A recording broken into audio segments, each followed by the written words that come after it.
This South Point 400 betting picks edition of the NASCAR Gambling Podcast here on the Sports Gambling Podcast Network is brought to you by Underdog Fantasy. Underdog has just added Pick'em Scorchers, where you can win 100x. That's right, turn $5 into $500 in one game. Plus, every Sunday they're giving away $100,000. Use promo code SGPN at Underdog Fantasy for a 100% deposit bonus up to $500. Finally, we're brought to you by Hall of Fame Bets, the sports betting research platform for parlays, player props, and game lines. Download the Hall of Fame Bets app or visit hofbets.com and use code SGPN to get 50% off of your first month and start making smarter bets today. Drivers, start your engine!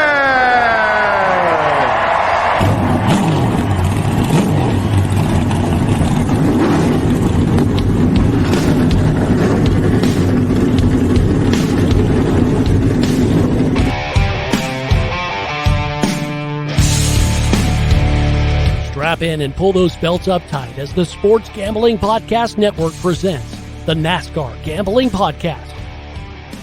I'll wreck my mom to win a championship. I'll wreck your mom to win a championship. With all the news and the best bets for your NASCAR weekend.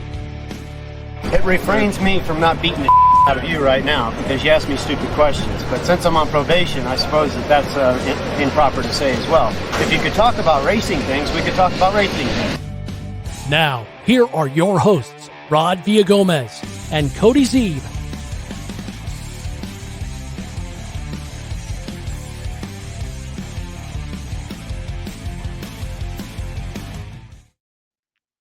We are going to Vegas, baby. It's the NASCAR Gambling Podcast here on the Sports Gambling Podcast Network. He's Cody Zeeb.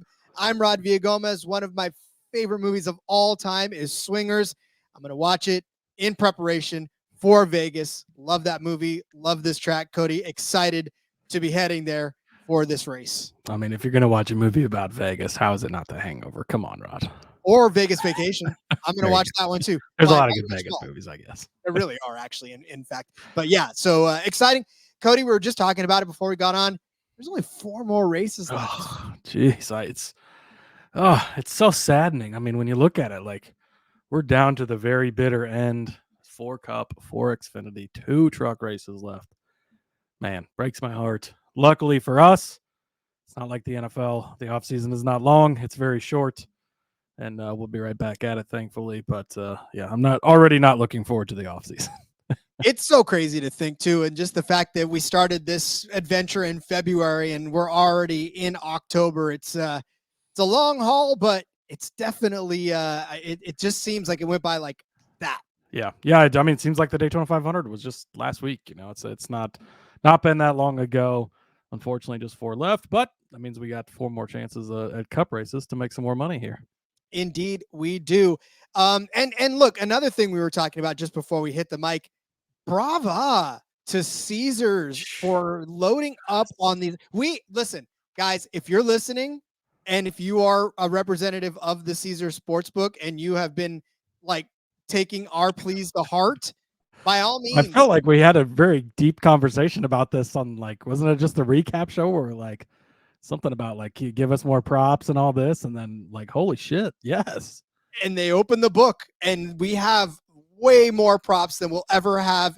Now, unfortunately, I was away for about 5 hours today, 6 hours today, so I haven't been able to take advantage of all of them. But I got to tell you right now, there are some great ones, and obviously we'll play them in average speed of the race, drivers to lead a lap, most laps led by any driver, number of lead changes. I mean, yeah, this is great stuff. I mean, and that on top of just the general props they have, where it's, you know, both to finishes and all this stuff. Like they've got a lot of stuff.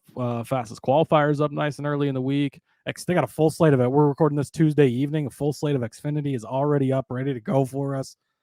Oh man, it's fucking beautiful. So yeah, shout out to you, Caesars, and thanks for getting your shit done, and thanks for giving us these options. Keep it coming. We want more of this stuff. I'm gonna say better late than never, even though there's 4 races left. But I'm appreciative. This is me being appreciative. I'm telling you, trying to work it out for the last 4 races, and then we can start next season with the full full head on. It'll look like the F1 options we get sometimes, which sometimes there's so many F1 options it's hard to look through all of them, which is the problem I want to have. I'd rather have way too many than not enough. And I'll tell you right now, there are not enough for me to give out on this show in particular. So Fast Money is going to be fantastic this week because I'm going to have an opportunity to dig into a couple more of these and give out some of the ones that I actually like, because I mean, there's like a qualified finishers, drivers not completing 133 laps. That's basically an essentially a qualified finisher bet for F1.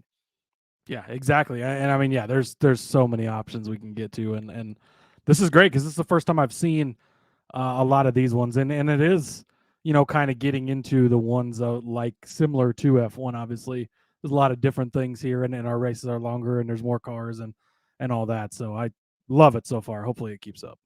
About to start seeing some double podium finishers, double top 10 finishes. Dude, I would I mean, if I could bet 23-11 to have two cars in the top 5 this week, like hell yes, I would probably take that bet. Like, spoiler alert, gonna be a lot of 23-11. I love them this weekend, but yeah, I mean, we need stuff like that. That's gonna be awesome. NASCAR needs to start keeping track of the fastest lap, although I'm pretty sure, I mean, there's already fast lap each lap where on your DraftKings scoring and stuff you get points for that. So look, let's get, oh man, so many possibilities.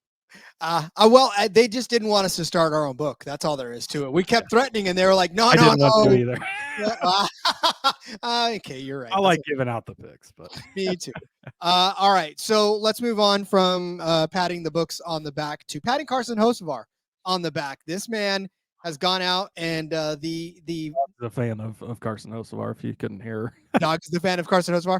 Love it. Yeah, she's barking about it. But yeah, I mean, this was obviously a huge surprise, right? No, not at all. We saw this coming for a long time. It's been the news. It's been reported, but it's finally official. Carson Hocevar is going to go to the third entry, the second entry, I guess you want to say. But he'll be in the 77 for Spire. They're going to have 3 cars: Corey LaJoie, Carson Hocevar, and then Zane Smith on loan from Trackhouse Racing. So yeah, I mean, it's a pretty solid lineup, right? You got the veteran in LaJoie, and then you've got the 2 young guns that are up and coming straight from the Truck Series, both of them. Interesting move there, right? Nobody from Xfinity. They're just going straight from trucks to Cup. I think they both proved they're ready. Spoiler alert, we were going to talk about Carson Hocevar later on this episode because he's been performing well in the Cup Series chances he's gotten here. He is signed up to run these final 4 races for Legacy the rest of the season as well. So we're going to get to see a little more of him before he jumps in that car next year. But as a big LaJoie fan, obviously everybody knows that at this point. I'm excited for the Spire team. I think that it's not Ty Dillon in that 77 car because we need somebody to pay the bills and bring the sponsorship money. We've got 3 good drivers here and we're trying to step up. We're spending the money. They just spent $40 million on that other charter. They're investing in the truck team as well. And you're going to have guys like Hocevar and Zane Smith in the building. You think they're not going to be in some of those Spire trucks? And Kyle Busch has already said he's going to do his 5 truck races for Spire. Yeah, I'm very, very excited for Spire for next year and excited for Hocevar. And I think it's a deserved step. And I think he's ready for the Cup Series. I'm excited to see it. I think the 77 car now will be a lot less taboo going into next season than it was this year, obviously. And that's going to make a huge difference. I did not see, though, what's Ty Dillon going to be up to? Did he secure? He released a statement saying that he, wanted to thank everybody at Spire, blah, blah, blah. And he was excited for what the future holds. So I think the ink is not quite dry on the colleague contract yet. But we'll see. I don't know. It sounds so Bob Pockris was on Door Bumper Clear this week, which was a good one. Obviously, we've had Bob on here before. Great guy. A lot of fun to talk to him. I thought it was pretty cool. He shared a story of because I believe he was working for ESPN, and then they went away from NASCAR and they were going to have a full-time writer and stuff. And he was very close to going to work for gambling and covering NASCAR from a gambling for one of the books or something.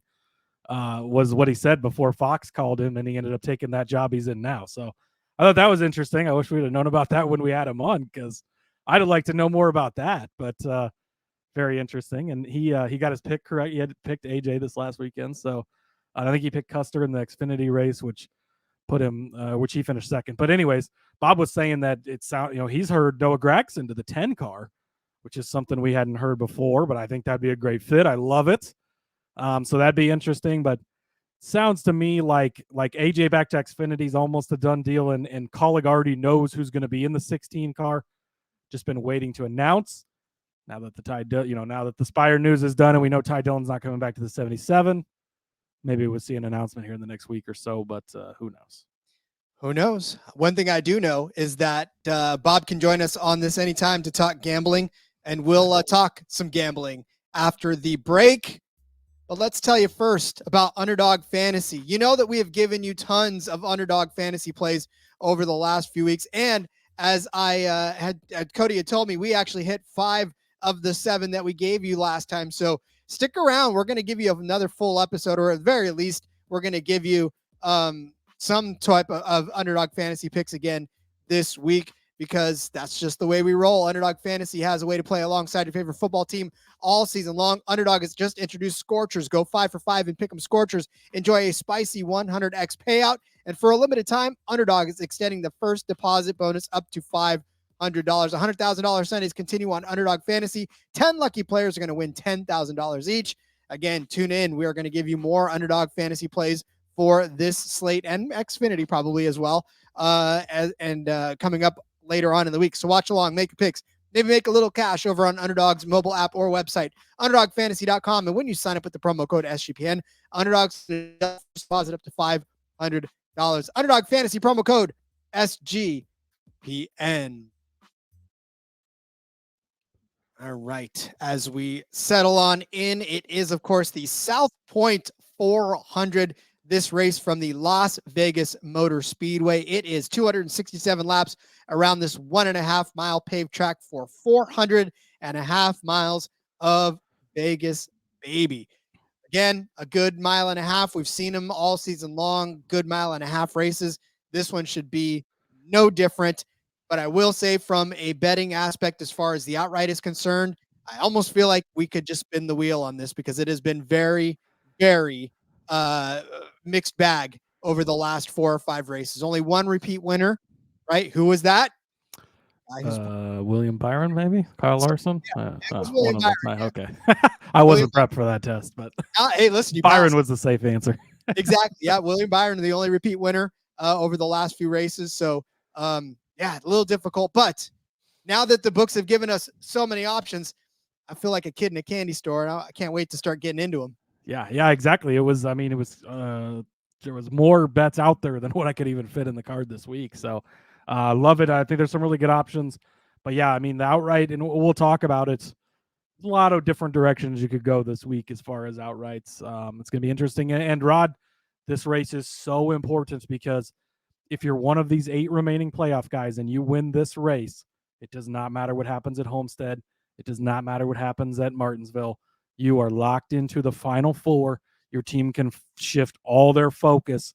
Last year, who won this race? Joey Logano. Who won the championship? Joey Logano. So it is highly important. And a crazy statistic, and I'm going to use this in an argument later, but Denny Hamlin was in this round of 8 last year.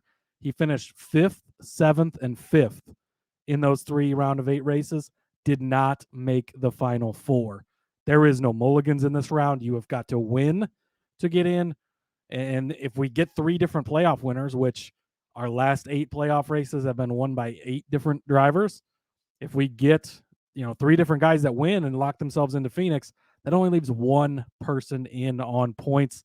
So sure, you might only be 10 points back or 5 points to the good right now, but that's assuming there is no winners from below that line. So very, very important to get off on the right foot this weekend. First of all, scoring stage points and getting a good finish. But if you can get that win, could be the key in your championship for this season. Allow me to correct myself at the people screaming at this podcast right now. Rod, you're wrong. Rod, you're wrong. It wasn't William Byron. I apologize. I was thinking of something else. It was Joey Logano. He's won 3 times here since 2019. So Oh, I didn't realize. I thought the question was this season. I missed the question then. That was my Okay. bad, but Yeah. I of course in my prepping to get ready for what we're about to do, just said yeah. When in all actuality I should have. I love how confident you were that I was going to have the correct answer. Well, it's you, man. Listen, if people don't know to listen to you by now, literally all I am is the guy that pushes the button. Well, and in 280 episodes, I think people know that by now. So you've given out a winner or two here and there, Rod. Come on. once. I remember giving out one winner in all of them so far. So I think we're good. But well, I mean, listen, we've already broke the host of our news. We've kind of set up the race a little bit.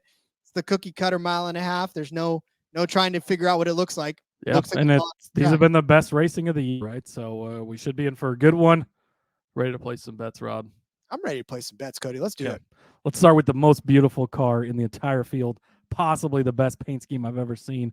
If you have not seen this Tyler Reddick paint scheme yet, go check it out. I believe it's based on the Jordan 8 throwbacks that they're doing or something like that, but it is absolutely gorgeous. Give me Tyler Reddick, top 5 finish, plus 120.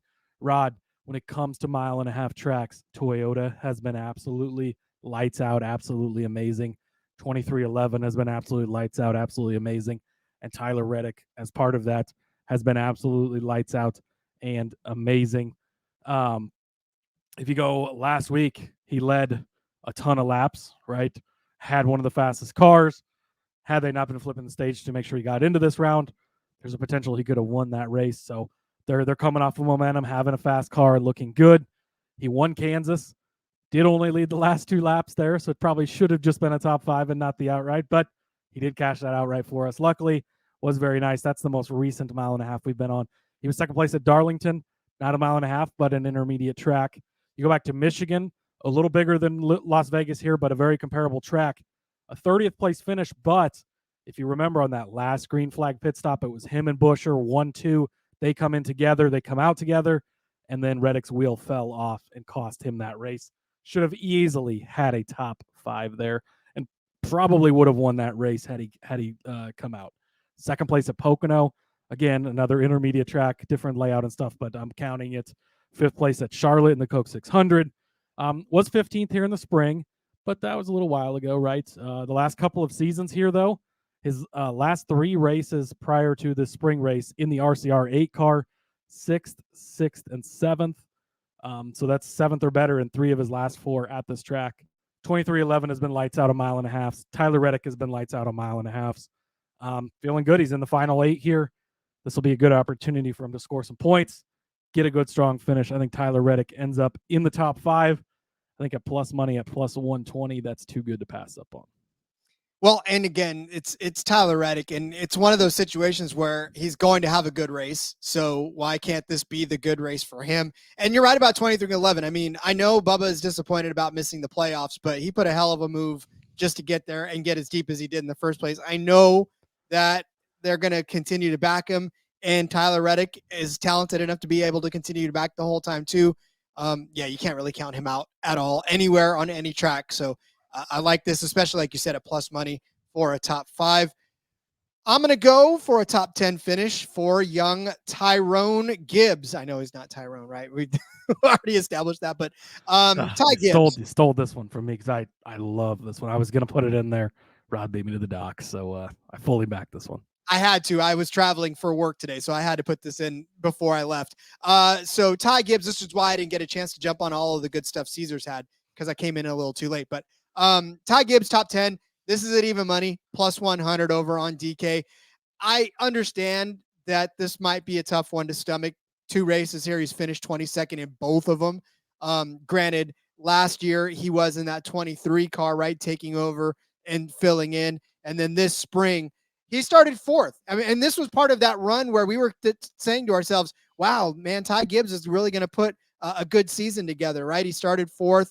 But then he ended up 22nd, started 14th at Phoenix, ended up 29th. But Atlanta he finished 9th, Austin, Richmond, both 9th place finishes, Bristol Dirt, top 10. We've talked all season long about how Ty Gibbs has been running inside of the top 10, not always finishing there, but at the very least running inside of the top 10. In 2 of his last 4 races, he's actually finished inside of the top 10. I know one was a short track, one was a road course. And in fact, three of his last three top 5 finishes have all been road course or short tracks as well. But Michigan, he started 3rd, finished 11th, right? Pocono, 5th place finish after an 11th place start. I know it's not the same as that, but Nashville, 14th place finish, just outside of the top 10. He's got the potential each and every week to be a top 10 car. Cody, like you said, Toyota's been fast on these tracks. Toyota's been fast on this track in particular. That Joe Gibbs racing team, Ty's got nothing more to lose now. He's just going out. Obviously showed it at Charlotte Roval, the speed that he had last week to finish 4th. It means to me that he's going to be able to compete, I think, this week. They got to build on momentum for next season. So this is the place to start. They only got 4 races left to prove themselves. So a top 10 finish for young Gibbs to start closing out the season at plus 100. I like this. Yeah, I love it. He's coming off of a really good run last weekend. He's really been building that momentum, looking good. And I'm so excited for him next year. I think we're going to continue to see a breakout from him. But Toyota. These Gibbs cars are going to be fast. Love Toyota a lot this weekend. They're going to be good. Gibbs is going to be good. We continue to see it from him. Continue to see solid performances. Still getting him at plus money or even money at least for a top 10 finish. Sign me up. Keep forgetting he's a rookie too. Like we talk about him as if he's not. And actually, I forgot to even to tell you about his Xfinity stats on this one. He won this race in 2022 and then finished 4th in the fall of 2022 and led 30 laps in that race. So he knows how to get around this. 11th place in his only other finish. So he knows how to get around this track. So I think a top 10 for him is a possibility. Love it. All right. You want to find more research like that and other stuff? Head over to Hall of Fame Bets. Win bigger by betting smarter this NFL season with Hall of Fame Bets, the sports betting analytic platform for parlays, player props, and game lines. Research every NFL, NBA, MLB, and soccer bet. And listen, I'm going to talk to these guys in person, and get with them for NASCAR bets so that you can bet smarter with historical stats and data on NASCAR as well. Enter any parlay ID and a Hall of Fame Bets revolutionary parlay optimizer. Wait, am I talking us out of a job, Cody? Never mind. Hang tight. Maybe not. Just go ahead and stick with NFL, NBA, MLB, and soccer. Put it in their revolutionary parlay optimizer tool to get hit rates broken down by leg, as well as expected probability for the entire parlay. Sort all players by hit rate for any bet to learn which players are hot, which picks have value. Stop betting in the dark. Join over 30,000 users researching with Hall of Fame Bets to craft more intelligent, data-driven plays. Download the Hall of Fame Bets app or visit HOFBets.com. Use promo code SGPN to get 50% off of your first month today. Start researching every other sport but NASCAR. Start winning with Hall of Fame Bets. You get all your good info for all these sports on Hall of Fame Bets, and then you come here for your good info on NASCAR. It works out great. Like, wait a second. Maybe I shouldn't have that meeting with them. Yeah, never mind, everybody. That would probably be a good addition because listen, we always tell you we're teaching you, we're educating you, right? And if you can also get some other sources to corroborate what we tell you, well, then that just means you're going to listen to us more. The more info, the better for the more info, the better for the bettor, right? So it's all, the more info we can get, the better it is, and helps us. And hey, we're all here to win money and work together. So I love it. Are you sure you didn't want to get into marketing at one point in your life? That was good. Hey, I mean, the more info, the better for the bettor. See, it just rolled right off the tongue. It was perfect. I love it. 281, and you are already a pro. All right, where are we going next, Cody? Stop me if you've heard me talk about Toyota. Stop me if you've heard me talk about 2311. Going to the other side of 2311. Again, it's all about Toyota this weekend. It's all about 2311 and Gibbs. Bubba Wallace, top 10 finish, minus 125. This is criminally low number. Hammer this number at minus 125. Also going to take his top 5 plus 250. If you want to get creative and ladder his top 3 up, we'll talk about him later. So we're going all the way to the top here if you want to do that also. But Bubba Wallace is fucking good at intermediate tracks. Our most recent intermediate at Texas just a couple of weeks ago. 3rd place, Rod. Led 111 laps in that race. Was fast, looked good. He finished 32nd at Kansas, but he was in 2nd place when he blew out a tire, hit the wall in that one, had been running good. I believe he finished 2nd in the first stage in that one. on tire blue there in the second stage. Had a 7th place at Darlington. Again, that's in the top 10. The Coke 600 at Charlotte, 4th place there. He was 4th in the first Kansas race. He finished 4th in the first race here in the spring. He had a 6th place finish here in 2020, back in the 43 car before the next gen days when that car wasn't that good even. Bubba Wallace is very good on intermediates. He continues to impress. Toyota's obviously got an advantage, right? I mean, Chevy, and we're going to talk about some Chevys. We're going to talk about Hendrick because it's going to be a Toyota Gibbs / 2311 versus Hendrick type of weekend, most likely. Those are going to be your fastest cars, most likely. We'll talk about some other guys as well, but those are the ones that continue to be really, really good on these intermediate tracks. So yeah, sign me up for a lot of Bubba Wallace this weekend. The top 10 number, -125. Oh, such a gift. Top 5 +250. And now that he really doesn't have the pressure of the playoffs, that is a weight off of his shoulders. I know it's not a weight that he wants, but by the same token, like, you know, when it's like when you're studying for a gigantic test, right? And you take that test, and whether you pass or fail now, it's the weight is off your shoulder. And that's kind of what it is with him.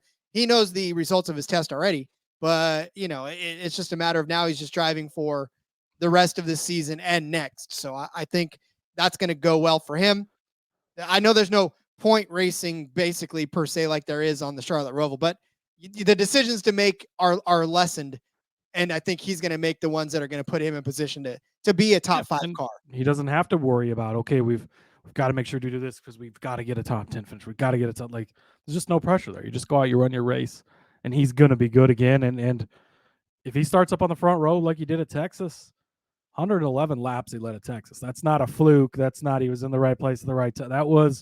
He had a very good car that day, and had to settle for a 3rd place finish, but an outstanding day for him. So they continue to get it done on these intermediate tracks.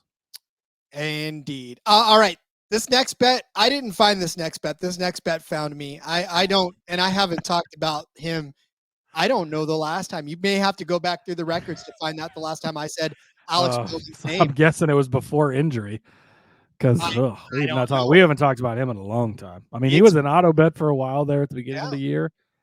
He just faded off into the oblivion, I guess. I don't know. I'm a 48 car fan. Like, obviously, I've got all of my die casts, but none of them have Bowman's name on it. So, Bowman as a top 5 car, and you're going to have to just follow me along this trail here because this is not a bet where you go, oh, yeah, for sure. I'm totally down with that one. This is one you're going to take a little convincing, and even still, I may not convince you, and that's fine. But his number for a top 5 is at +450 over on DraftKings. It's insane because when I looked at the stats and I looked at the numbers, I was like, wait, so he won this race in the spring of 2022 and finished 3rd in the spring of, he won this race last year. In the spring because it was injury. He won this spring race and then came back and finished 3rd. He didn't run this one in the spring of this year because he was injured, right? So 1st and 3rd, the last 2 times he's been on this track. He led 16 laps in 2022, and then he led 2 laps again in the spring of this season, right? But I get it because Bowman has been so tragically bad over the last, since Daytona when he finished 6th, 33rd at Darlington, 10th at Kansas.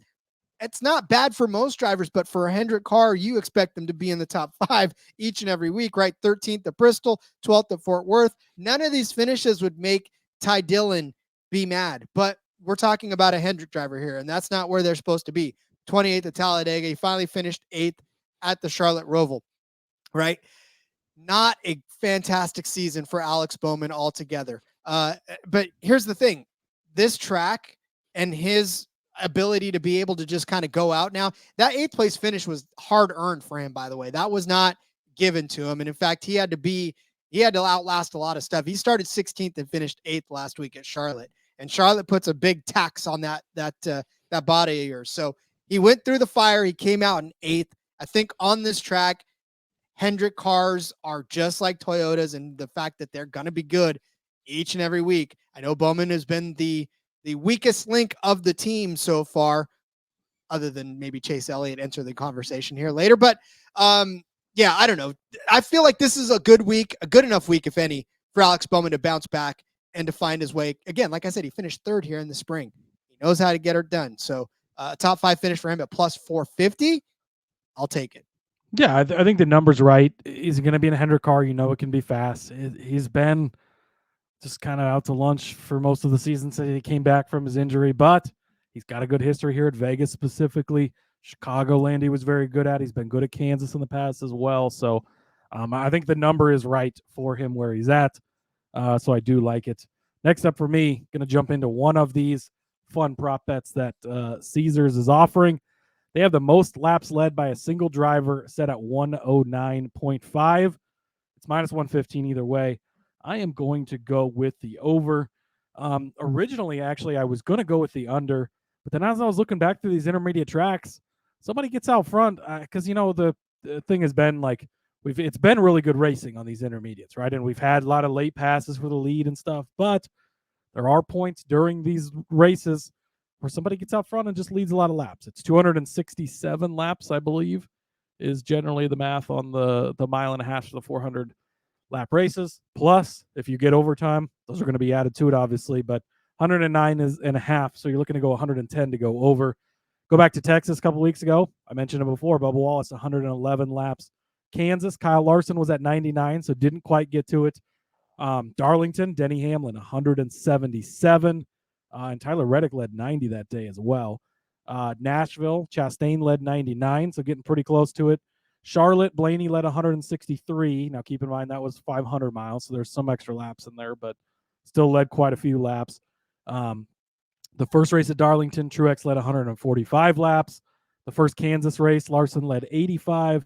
The spring race here, 176 laps, William Byron led. So give me the over, 109.5 laps led at minus 115.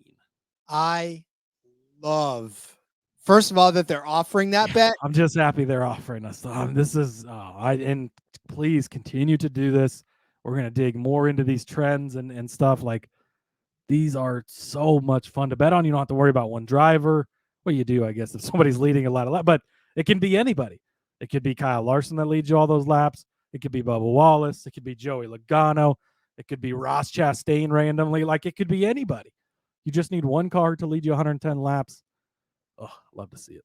Yeah, I like I said, I love that that's a possibility now. And I love your take on this one because I did see that as well. I mean, while there's a lot of lead changes, there's not always a lot of leaders, which is, a bunch of different things. So yeah, and they get settled into these races, right? You get somebody that gets out front and everybody kind of gets settled in, and you get a lot of green flag laps, and the laps kind of tick off quickly. And then we can get these late cautions, or we get, Denny Hamlin runs a Kyle Larson down at the end at Kansas, but doesn't mean they can't lead a lot of laps before that. So I think it's a really fun way to attack it. And again, just thank you for giving us these options. It's wonderful. So go bet these so they keep giving them to us. So I'll throw in just kind of on top of that, because I did see, and I didn't add it to the card because I couldn't really corroborate a side that I liked the best, but the number of leaders that will lead at least one lap is set at 11.5. I think the under is in play there. I'd have to go back a little farther, but I mean, it's like 8 in the spring is what they were, and then 11 before that, but then it was like 17, and I mean, there was like a bunch of bigger numbers. Yeah. So that one is tough because it depends on cautions, right? Or lack of cautions, because if you get green flag pit stops, this guy leads a lap, and then this guy leads a lap, and then so it can go quickly. But I do like having that. There's lead changes as well, which I'll get there. That's the one. Check in and see how they score that. But that's another fun one. So yeah, I like it. Yep, it'll be fun. All right, but I'll get to that one in a second. Let me give you first another top 5 car, and that's Martin Truex Jr. You're going to tell me that Martin Truex Jr. is already retired again, and I'm going to tell you, yeah, you're probably right. But his top 5 number is at plus 120 over on Bet365, and I wrestled with this one because I didn't know if I wanted to do it or not, because obviously he has not had a top 5 finish since Michigan. He had a 7th place at Indy road course, Watkins Glen in 6th place, but then something flipped. Daytona 24th, Darlington 18th, Kansas 36th, Bristol 19th, Fort Worth 17th, Talladega 18th, Charlotte 20th. But this was after winning at Loudon, 3rd at Pocono, 7th at Richmond, 2nd at Michigan, right? He just had a good run going into that. Obviously, you go back to Vegas, he had a 7th place finish here, not a top 5, but just outside of that top 5. And really think about it this way too. Overall, he's got 7 top 5 finishes in 23 starts, but I'm going to read off his last few finishes at Vegas. And this is why I'm okay with suggesting Martin Truex, because he even said it himself, like he's got to get something going. He can't just rely on what he started the season with, because if he wants to win this thing, if he wants to be a champion in this season in particular, I know he's got one more shot because he's coming back, but you don't want to go into your last season on a down note like this. So, and his last few races at Las Vegas, 7th place, 8th, 4th, 6th, 4th, 20th, he won, 8th, 3rd, 4th, 1st. And most of the latter part of those in the end were in the 78 car, but in the 19, like I said, 8th, 1st, 4th, 6th, 4th, 8th, 7th, 7th. So a couple of them just outside of the top 5. He's led some laps in there as well, so he's been up front. It's just, this is the last time. I almost said Kevin Harvick's name, but I refrained. I wrote it down in the doc and I deleted it because I remember what I said. I did the same thing with Kyle Busch. I wrote down Kyle Busch's name and then I deleted it because I remembered I said no more. So if Martin Truex Jr. does not get it done today or this weekend, no more. I don't know how you could take this one. It's only plus 120. He hasn't finished inside the top 15 in the playoffs, Rod. I gotta see. Could he come out again? Toyota, Gibbs, right? Could he come out, lead a ton of laps, and win this race? Absolutely. Do I trust enough to bet him for the top 5 at plus 120? I sure don't. I gotta see it from him again. I saw faith in him, right? He's back up to 2nd in the points after they reset again. He's made it through 2 rounds, taking a bunch of mulligans and barely squeaking his way through. And I know these are more normal tracks, right? The wild cards are kind of out of the way. Why is my card a redemption card, Cody? Why is it that my entire, as I look at it, it's all a redemption card at this point? Yeah, not all of it. Gibbs is a redemption, right? He's been hot lately. He's been looking good. The next guy you got's been okay lately, I guess. So you could make an argument for. So I think he'll be okay. Just those 2 guys are redemption bets. All right, what do we got next? Next up for me, Carson Hocevar. I mentioned him before. I'm going to take him to win Group H over on Caesars plus 225. Going to take him over Burnt Pizza Rolls, aka Ricky Stenhouse Jr. Stenhouse, this season's been okay, right? But it's been up and down at best, and they're, yeah, I don't know. I'm not big on fire, as the kids would say. Yeah, as the kids would say, it's been fire lately.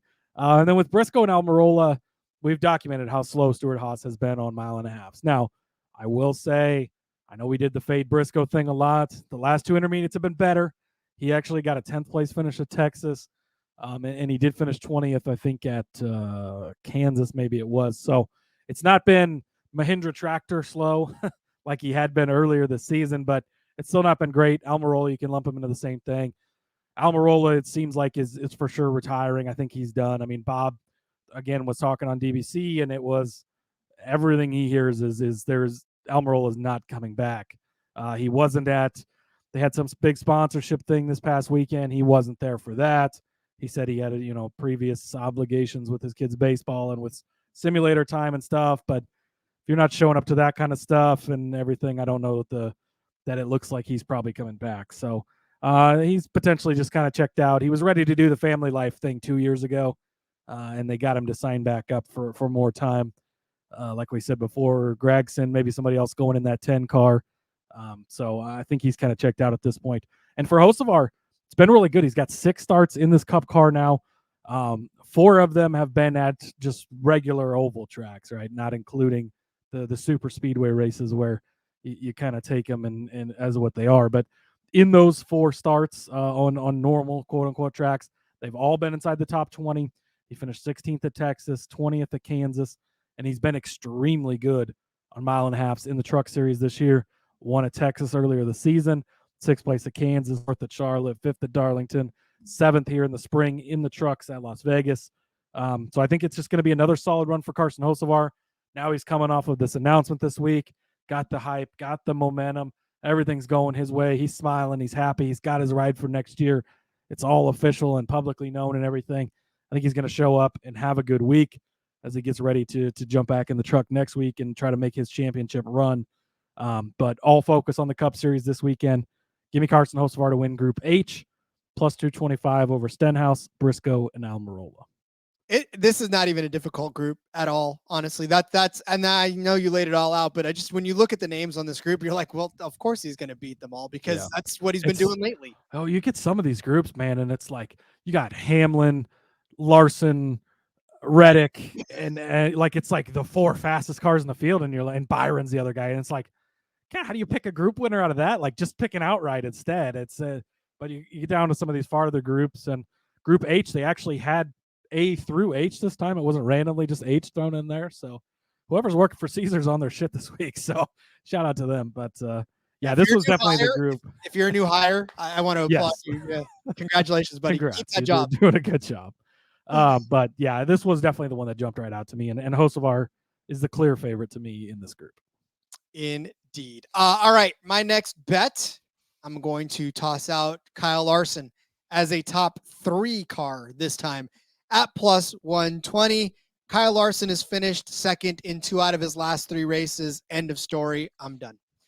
Here on this track, by the way, not races in general, but now listen, it's Kyle Larson. I mean, at this point, how really do you have to approach suggesting Kyle Larson as any sort of a bet, right? I mean, obviously as a top 3 car, he's done it 2 out of his last 3 races. He's done it 3 out of his last 5 races. He won here in the spring of 2021. So he's got that done. He had 3 straight stretches of top 3 finishes between 2017 and 2018, where he finished second, third, and second, and that was in the 42 car. So Kyle Larson is just Kyle Larson, and he's going to continue to be that way. It's just a matter of the only person that really can stop him is almost himself, as he proved last week at the Charlotte Roval, where we were kind of on him to win that race. He came out and started dead last, basically, and finished 13th, charged his way up through the field to finish 13th, by the way. So, he could do that, or he could come out and win Darlington, finish 4th at Kansas and 2nd at Bristol, right? He can finish 26th at Watkins Glen and 27th at Daytona, but he can also finish 5th at Michigan and 8th at Indy GP. He was 3rd at Loudon, 2nd at Kansas. He won Martinsville, won Richmond. I don't even know anymore what to say about trying to suggest Kyle Busch as you take this bet, right? I know it's only plus 120 for a top 3, but you also understand that he's probably going to cash this if he's running at the end of this race, and if he doesn't get himself into any trouble in qualifying and practice. So, I feel like this is a safer bet as any. Plus 120 is not a sexy number, but it's also a number that I think can hit, and I think it'll win you some money at the end of the day. Yeah, he's going to be one of the 3 best cars easily. And we've seen him be the best car multiple times, not win the race, and he ends up, still getting you a top 3 maybe. So I think it's a good way if you think he's going to be fast, even if you think he's going to win. We talk about that a lot. You take the guys that you think are going to win for the top 3s, for the top 5s as well, depending on where the numbers are, just in case a Denny Hamlin dominates Kansas and then a late caution forces him to finish in 2nd place and stuff like that. So Larson is going to be one of the fastest cars this weekend. I think that there's no question about that. So, I do like taking him for the top 3. I'm going to go with his teammate. Again, you're just getting the discount of nobody's really paying that much attention, I guess. And so we'll take it. Give me Chase Elliott, top 10 finish, minus 115. Again, we've hit this bet quite a few weeks here, and they're not changing it, and I don't understand why and whatever, but this 9 car still alive in the playoffs, which, by the way, if you've not noticed, so Truex is actually out of the Owners Championship now. You could get to Phoenix, and we could be celebrating 3 different winners in that race. You could have the race winner, you could have the champion, assuming like Kevin Harvick wins the race, then you get the champion, and then you get the owner's points champion in somebody else if a Chase Elliott gets it done. So just kind of crazy how that could actually shake out at Phoenix. But Chase Elliott has been solid 7 races in a row, Rod. He's finished 11th place or better. one 11th place in there. The rest of them have been inside of the top 10. That's different styles of tracks. That's different everything. That's getting caught, late with bad strategy, or not bad strategy, but wrong timing on the strategy last week at the caution, sending it to the back, still finds his way up to the top 10. He has been solid. Go back and you look through the intermediates this season. 11th place at Texas, so was just outside the top 10 there. I get it, but 6th place at Kansas, 10th at Pocono. He was 4th at Nashville. He was 7th at Kansas in the spring. Didn't race here in the spring race because that was actually, I believe that's the weekend that he got involved in the snowboarding accident. But so you don't have that. But Chase Elliott has been fine, and he's not been the Elliott we're used to and running as the fastest car and up front, right? But his teammates, Larson and Byron, are going to be two of the best cars this weekend. They're going to be the fastest cars, along with Hamlin and Reddick. I think those four guys stand head and shoulders above everyone else, I think, in my opinion. But Chase Elliott, you already made a case for his teammate Bowman earlier. You just made the case for Larson. They're going to be fast. He's going to have a fine day. Does he challenge for the win? Probably not. It's just not been able to do it here lately. But a top 10 finish at only -115, that's almost just an auto bet on Chase Elliott because the price shouldn't be that low. And he's been getting it done. So Chase Elliott, top 10 finish, -115. Well, it's like you said, 3 of his teammates were all inside the top 3 in the spring, right? I mean, it was Byron, Larson, and Bowman. All 3 of them were there. The only reason Josh Berry wasn't there was, I think that was the he was in first the car day for a day and a half, and they're like, "Hey, you got to race this car." All of a sudden, oh shit, okay, yeah, it's like yeah, and again, I think that's just really what it's going to look like again. This type of this race as well. So I'm with you on that one. I do think it is well within his possibility. I think 115 is such a great number for it because you're not laying a whole lot in a top 10 finish. You're not trying for a top 5 like you are with Bowman. And I know mine's a little aggressive, but like I said, if it hits like it did in the spring, you're pretty happy. So I like that. All right, now it's my turn to have a little fun with the new bets that they're giving us for this one. I'm going to take the number of lead changes in this race. The number is set at 18.5. Give me the over. I'll take the over at -115. Now I know that you look back at the spring, there were only 13 lead changes here on this track. And you look at the fall of 2022, and there were only 18, right? Which is, you get hooked on that one. But before that, in the next 7 races, okay, in the spring of 2022, 23 lead changes. In the fall of 2021, 21 lead changes. And in the spring of 2021, 27 lead changes. I don't want to go too far back. Obviously, next gen kind of puts a twist on this as well. But in 2020, 20 lead changes in the fall. In the spring, 25 lead changes in 2020. 2019, 24 lead changes. 19 lead changes in the spring. Every one of those numbers that I've read you, like I said, I don't want to go too far back, but in 7 of the last 9 races, there have been more than 23 lead changes. Now, that's different from leaders, and that's different from number of drivers to lead a lap. That's lead changes, right? So that's how many times the lead changes hands. So all I'm saying is that there's been a lot of lead changes on this. And like Cody said, these 1.5 miles now have been providing us with some fantastic racing. It's not, when it gets strung out, it gets strung out, but these stage cautions, right, bring it back together again. And then you fight for a few laps, 4, 5, 6 laps here and there, right? And then you get going again, another caution. I mean, you look at some of the cautions that have happened, right? So in the spring, there were 4 for 26, not too bad. 8 for 42 in the fall of 2022. 12 for 60 in the spring of 2022, 4 for 24 in 2021, 6 for 30. So there have been cautions that weren't stage cautions in the last few races. You probably can count on that again this weekend, especially since it is another short stint to the knockout round. So these guys are going to want to get a win, and they're not going to play nice when it gets down to the end of the race. We may even get another overtime as well, which is also another bet you can make as well. But yeah, so again, I think that the number of lead changes, that, like I said, that number is 18.5. I'll take the over, -115 over on Caesars. Yeah, I like it. It's, yeah, again, I'm so happy we got these options, right? It's great. And yeah, I think we're going to see a fair number of lead changes, and you can still get the most laps led being over 110 and still have these lead changes, especially you get down to late race cautions.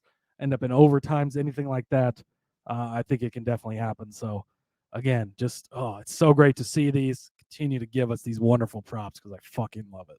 I know. I'm telling you right now, if they continue to expand on this over the next 3 races, I cannot wait to see what they give us for Daytona. That's going to be a smorgasbord. But all right, Cody, all that's left is the winners. Why don't we go ahead and just start laying out who we think is going to win this race? Yeah, so I'm actually going. I got 4 guys this week. I try not to do that too much other than super speedways, but numbers are just there, and I can't really help it. I really went back and forth at the top of this. I wanted to go Tyler Reddick. I put him in the document at first. I talked about him earlier with the top 5. I like him, but you're giving me Denny Hamlin at 6-1 when he's just really fucking good. Like I've got to take Denny Hamlin. I can't pass up on him here.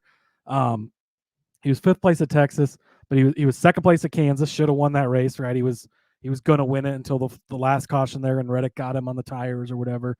Led 177 laps at Darlington earlier this season, earlier in the playoffs here, before they had again a pit issue, which is that's the one scary thing about Hamlin, right? Is the pit problem or the loose tire or whatnot. But he was 3rd place at Michigan, a very comparable track. Won Pocono, 3rd at Nashville, won Kansas in the spring. He was 11th here in the spring, but that was kind of before he kind of started the season with a little bit of a lull, right? It was kind of like he kept saying on the podcast, we're about to get hot. We're about to get hot. And he got hot, and he's gotten hot and taken off. And he's just looked really good. They're going to be fast. He's been really good at Kansas. He was really good at Texas. You look at his car, Bubba Wallace, right? Led 111 laps at Texas a couple weeks ago. Denny's got all that info. Denny gets to see all that stuff. The best of both worlds. He gets to share with the Gibbs guys, and he gets to pull from the 2311 guys all that info and data and share with his team, and I think that helps him a lot.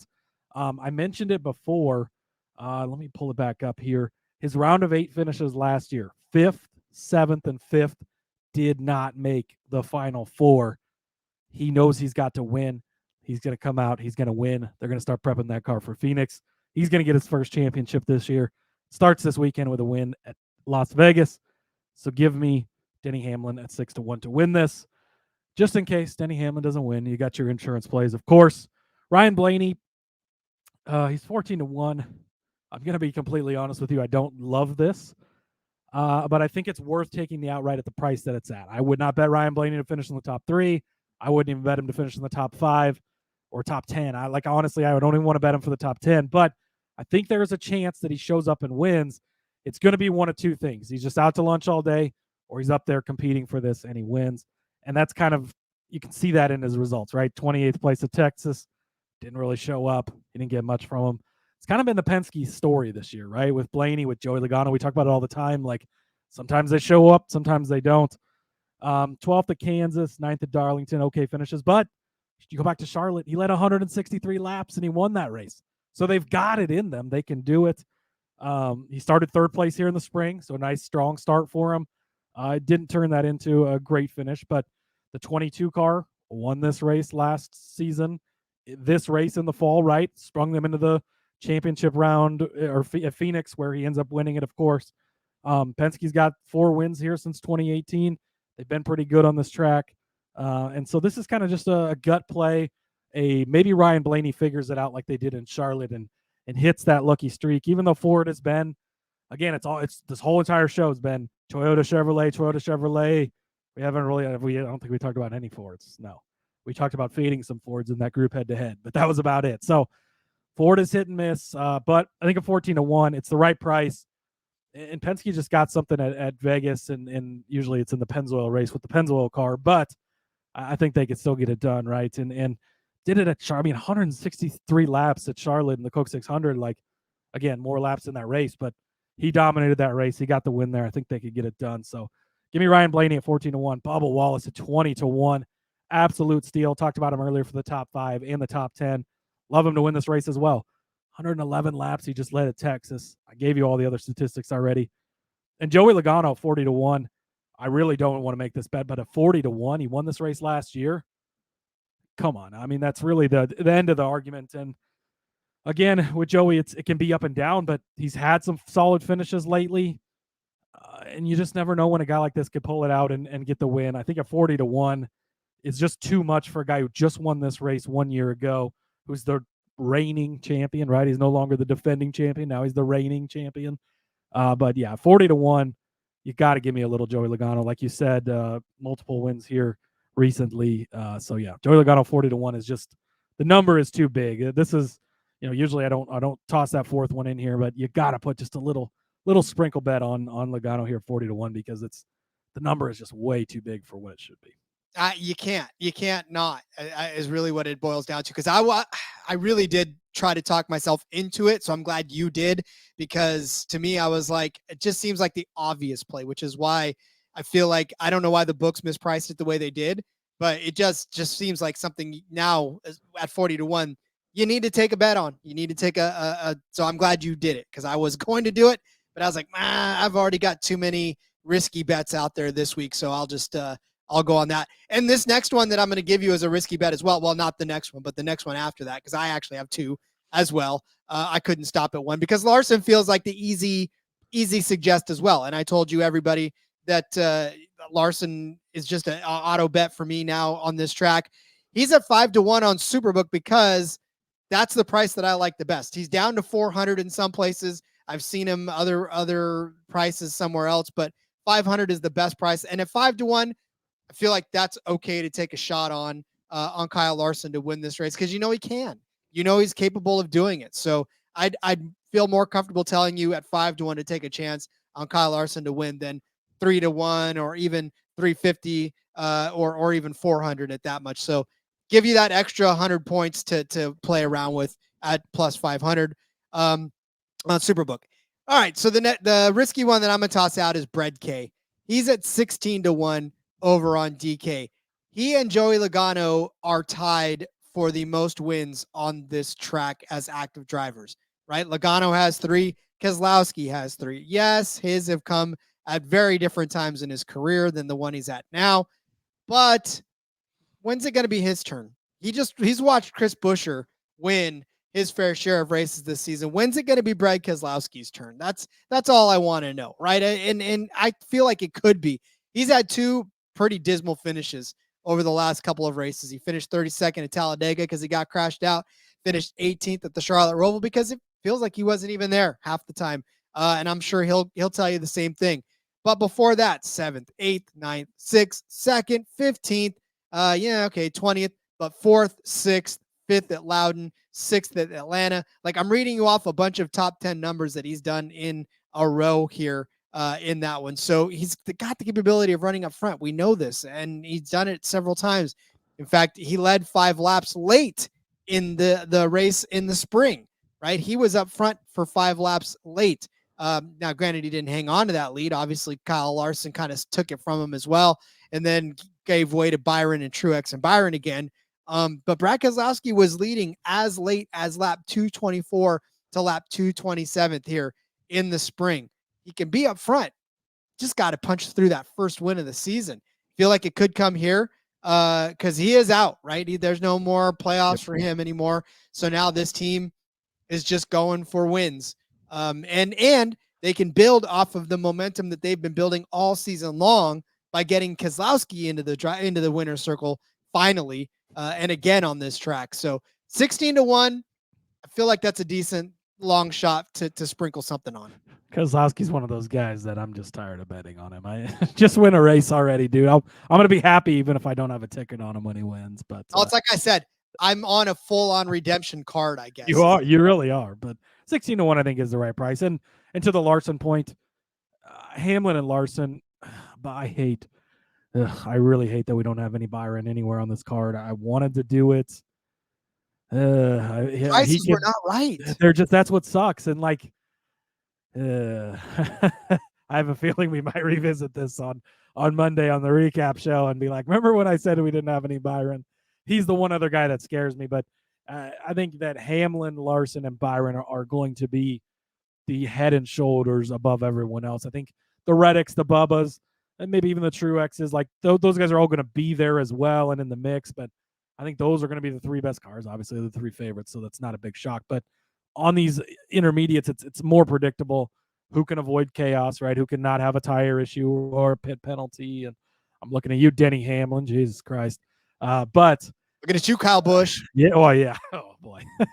But yeah, I think that again, it's easier to have the chalkier picks on these races because they really do kind of stand above everyone else. And then you've got the other plays in here, the Bubba Wallaces and stuff that could surprise and be the guy that kind of jumps up in there. So I think we got a nice balance.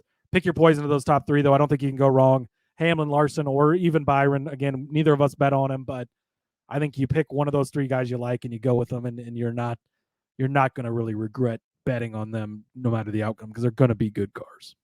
I concur. All right. Well, speaking of good cars, get out your pen and paper. We're going to give you the list of who we thought would be good cars all day long. Cody started you out with Tyler Reddick to be a top 5 car in Las Vegas at plus 120. I gave you Ty Gibbs to finish inside the top 10 at plus 100 on DK. Cody gave you Bubba as a top 10 car at minus 125 and laddered him up to top 5 at plus 250. I'm tossing Alex Bowman in the top 5 at plus 450. It's okay if you don't think so, but I think this is a decent enough gamble. It happened in the spring. We'll see if it happens again. At plus 450 on DK. Cody gave you most laps led by the leader over 109.5, minus 115. That is, by one driver. Most laps led by one driver over 109.5. I'll explain this in, first, so everybody gets the hang of it. At minus 115. Truex is a top 5 car was my next suggestion at plus 120 on Bet365. Cody gave you Carson Hocevar to win Group H on Caesars at plus 225 over Stenhouse, Briscoe, and Almirola. I said Larson would be a top 3 car at plus 120 on 365. Cody gave you Elliott as a top 10 car at minus 115. I said the number of lead changes would be over 18.5 at minus 115 from our new friends at Caesars. Cody gave you Denny Hamlin at 6-1, Blaney at 14-1, Bubba at 20-1, and Joey at 40-1 to win the race. I added on Larson at 5-1 and Brad K at 16-1 to be the winner of the South Point 400 at the Las Vegas Motor Speedway. I'm on drill this weekend, Cody, or else I would be down in Las Vegas enjoying this race. So, that would be that's definitely one we're gonna have to get on the list of meetup at tracks because it's Vegas, baby. I fully intend to go to the spring race. I don't know that anything's going to stop me from going to that. So maybe we'll plan on the spring race out. Dang Army always getting in the way. That's why the Navy's better. See, that's why retirement's better. Yeah, or just getting out. That DD214 feels real nice to me. But yeah, well, I have one. I'm waiting for the next one. We'll see how that one goes. But all right, that is it, ladies and gentlemen. We are done with our cards. We will plan out the rest of the week accordingly. Like Cody said, full Xfinity out. So we'll have Xfinity next in the next episode. Obviously DFS, no trucks again. Therefore, there will be another Underdog heavy episode as well. Which, hey, if you didn't tune into that last week, we did pretty good on that Underdog episode. So yeah, I'm excited to hit those again this week because that's a lot of fun. Again, just love. I mean, Underdog is a sponsor, yes, but we've been playing Underdog even before they were a sponsor, and they're great. They do a good job. Their games are a lot of fun across all sports. And again, you can cross sport things, mix in some NFL, NHL starting, NBA starting, all that stuff is on there. It's great. So join us for that one for sure. Indeed. All right. Well then, Cody, as we send everybody on their way, let everybody know where they can find you across the interwebs. Yep. Follow me on X at Husker_Zeeb. You can find all Mark over there. Make sure you follow the show as well at NASCAR Gambling, and pop over to our YouTube channel. Even if you prefer to listen on the podcast, that's fine. I'm that way too. But just click that subscribe. Click the bell too, because go live sometimes for our recaps. A lot of the times we do. So you can join in on the fun. If you're around, it's a good time. And we appreciate it. We sure do. Yeah, and that's the thing too. I know that this is a listening platform and most people listen in their cars or on their various devices. But, just supporting the show by supporting the YouTube channel goes a long way. And then, of course, leaving those reviews, right? Ratings and reviews. I know that we don't normally ask you for those because we don't pander, but the bosses love to see it. And it keeps us motivated and hungry to continue to bring you content even more so. So continue to do that as well. I'm on X at RJ Villagomez. There's a link in the bio, everything I got going on, whether it's here, whether it's Sportsbook Review with our props, and of course, be back on the back road with Seth and Elliot to break down Las Vegas, baby. And I'm now Mr. Blue Sky. You can find me on Blue Sky at RJ Villagomez if you are one of the lucky people to have gotten an invite. If not, hang tight. I'm pretty sure you'll get there very, very soon. So still testing the waters out on that. I don't know what I'm going to do with it yet. I just joined today, so we'll see. I don't know. But anyways, we'll see you guys tomorrow with some Xfinity. Until then, let's go racing and let it ride. And I go